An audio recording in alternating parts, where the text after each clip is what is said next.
Doctor सत्यम राजपूत हमारे साथ जुड़ चुके हैं, उनसे बात करना चाहेंगे। डॉक्टर सत्यम, बहुत बहुत स्वागत है आपका सुदर्शन न्यूज में।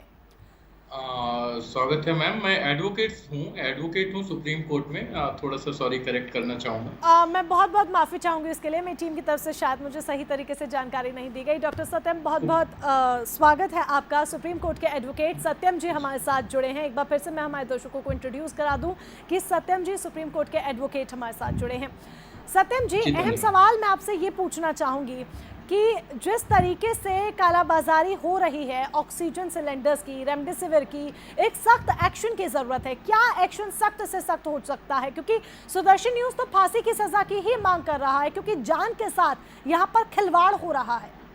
मैडम, मैं ये आए दिन देख रहा हूँ, क्योंकि हमारी पूरी एक टीम है जो काम कर रही है इन चीज़ों पे। और करीबन सारे लोग ग्रुप बना करके 250-300 का वो कर रहे हैं। और उस पे देखिए कि जो हेलो हेलो जी जी, तो वहां पे मैं आपको बताना चाहूंगा कि मेरे खुद के ही साथ के एक जूनियर ने 2.5 लाख रुपए में 4 डोज खरीदा है।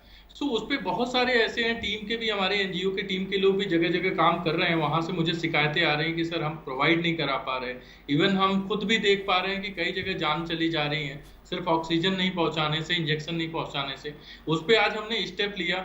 हर तरफ से सारी चीजों को, इन्फॉर्मेशन को कलेक्ट करके हमने चीफ जस्टिस ऑफ इंडिया को आज एक ओपन लेटर लिखा है, जिसमें हमने डिमांड किया है कि एक नोडल हर जगह पे है, एक डिस्ट्रिक्ट वाइज और विलेज वाइज एक नोडल ऑफिसर नियुक्त किए जाए।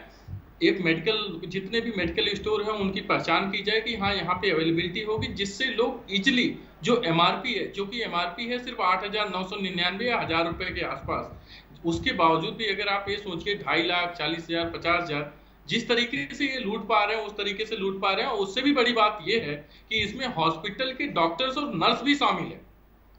कई बार अगर हम पहुंचा भी देते हैं तो वो क्या पता चलता है कि हमको नहीं लगाते, किसी और को लगा देते हैं। तो इस तरीके की कई सारी असुविधाएं आ रही हैं लोगों के सामने, जिसका समाधान करना बहुत जरूरी है। और ये बहुत ही इनह्यूमन कार्य है इस पेंडेमिक में, जहाँ पे लोगों को एक दूसरे की मदद करनी चाहिए, वहां पे लोगों ने आपदा को अवसर में बदल करके करोड़ों कमा रहे हैं और लोगों की जानों से खेल रहे हैं। यहाँ पे एक सांस की कीमत अब गिनी जाने लगी है। सो इस सारी चीजों को लेकर के मैं जो है सुप्रीम कोर्ट के दरवाजे को खटखटाया हूँ। देखते हैं क्या होता है।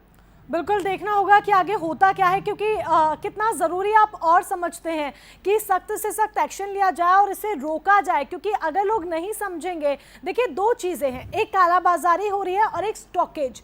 लोग पैनिक हो रहे हैं और अपने पास स्टॉकेज कर रहे हैं, जिसकी वजह से जो ज़रूरतमंद है उस तक सही चीज़ें समय पर नहीं पहुँच पा रहे, चाहे वो रेमडेसिविर हो, चाहे ऑक्सीजन सिलेंडर्स हो। तो ऐसे में क्या अगर जी जी जी, इस पे मैं थोड़ा सा आपको एक चीज बताना चाहूँ। ये आपने बहुत सही पॉइंट उठाया, क्योंकि हम लोगों के पास भी ऐसी क्वेरीज आ रही हैं। सपोज जिसको थोड़ा सा भी सिम्टम है या माइल्ड सिम्टम है, वो पहले दवा लेने की, मेडिकेशन की जगह पे वो ऑक्सीजन ढूंढना शुरू कर दे रहा है। सो ये भी एक समस्या है कि जिसकी वजह से प्राइस हाइकिंग है, लोग इसका नाजायज फायदा उठा रहे हैं, जिसका रुकना जरूरी। लोगों को इतना पैनिक होने की जरूरत नहीं है। अगर उनको माइल्ड सिम्टम है तो बेहतर है कि वो अपने घर पे रह करके मेडिकेशन करें। कई सारे फ्री कंसल्टेशन भी चल रहे हैं, डॉक्टरों को वो लें रादर देन पैनिक होने के। सो ये भी बहुत जरूरी है ये सारी चीजें। और जिस तरीके से अब आपने याचिका दाखिल की है, तो आपको क्या रिवर्ट की उम्मीद लगती है? कब तक इस पर रिवर्ट आ जाएगा? क्योंकि बहुत जरूरी है जल्द से जल्द इस पर रिवर्ट आना और आगे एक्शन भी लिया जाना, तभी ये जो कालाबाजारी है वो रोकी जा सकेगी। मैडम, इस पे जो है क्या बोलते हैं, कई सारे इवन सुप्रीम कोर्ट में भी याचिकाएं चल रही हैं और हाई कोर्ट में, और डिफरेंट हाई कोर्ट में भी चल रही हैं कि इस पे ऑक्सीजन के आपूर्ति पर, दवाइयों के आपूर्ति पर। देखिए वैसे तो day by day, Delhi high court में तो डे बाय डे हो रहा है। बाकी देखते हैं सुप्रीम कोर्ट क्या लेता है निर्णय। बिल्कुल, सुप्रीम कोर्ट निर्णय क्या लेगा वो तो देखना ही होगा। और मैं आपका रिएक्शन इस चीज पर जरूर चाहूंगी कि हाई कोर्ट की केंद्र सरकार को ऑक्सीजन को लेकर फटकार पड़ी है, वहीं इलेक्शन कमीशन को मद्रास हाई कोर्ट ने जिम्मेदार ठहराया है बढ़ते कोरोना के संक्रमण को देखते हुए। तो इस पर आपकी क्या प्रतिक्रिया है? मैम देखिए, जहां तक आप इलेक्शन की बात करती हैं, तो इलेक्शन के लिए तो इलेक्शन कमीशन और सरकार भी जिम्मेदार है। इस पे किसी भी तरीके का पक्षपात नहीं होना चाहिए। आप वहीं एक तरफ पे लॉकडाउन लगा रहे हैं, एक तरफ दूसरों पे आप जो है स्ट्रिक्ट एक्शन लेने की बात कर रहे हैं, वहीं दूसरी जगह आप रैलियां भी लगातार कर रहे हैं। मैं हर पार्टियों की बात कर रहा, किसी एक पार्टी की बात नहीं कर रहा। सारी पार्टियां करें, किसी एक को क्रिटिसाइज करना या पकड़ना अच्छी बात नहीं है। जी। जितनी भी पॉलिटिकल पार्टियां हैं, सबको मिलकर एक साथ आना चाहिए। इस तरीके की सोशल गैदरिंग, जिस तरीके की रैलियों को अभी भी आप उत्तर प्रदेश में देखिए, हमारे पास कई सारे ऐसे हैं। आप जो है चुनाव के कारण सारे लोगों को आपने जो है मैदान में खड़ा कर रखा है, जितने भी टीचर्स हैं, सब बाकी जो है आंगनवाड़ी के हैं। सो ये कहीं ना कहीं तो उनके जीवन के लिए खतरा ही है ना। जहाँ पे लोगों को आइसोलेट होने की जरूरत है, जहाँ सोशल डिस्टेंसिंग की जरूरत है, वहां पे हम चुनाव पे पूरा फोकस किए पड़े हैं। सो ये गलत है। दूसरा आते हैं आपके दिल्ली वाले मसले पे। यहाँ पे जो आपस में सेंटर और स्टेट की जो राजनीति है, इससे आप ये देखिए कि लाखों लोगों की जान जो है स्टेक पे है। अगर आपके पास तो क्वेरी आती होगी जैसे हम लोगों के पास आ रही है, हम लोग इवन ये भी अवेलेबल नहीं करा पा रहे हैं कि बेड है या नहीं है, ऑक्सीजन है या नहीं है। सो बदतर हालत हो चुकी, राजधानी की हालत काफी ज्यादा बदतर हो चुकी है।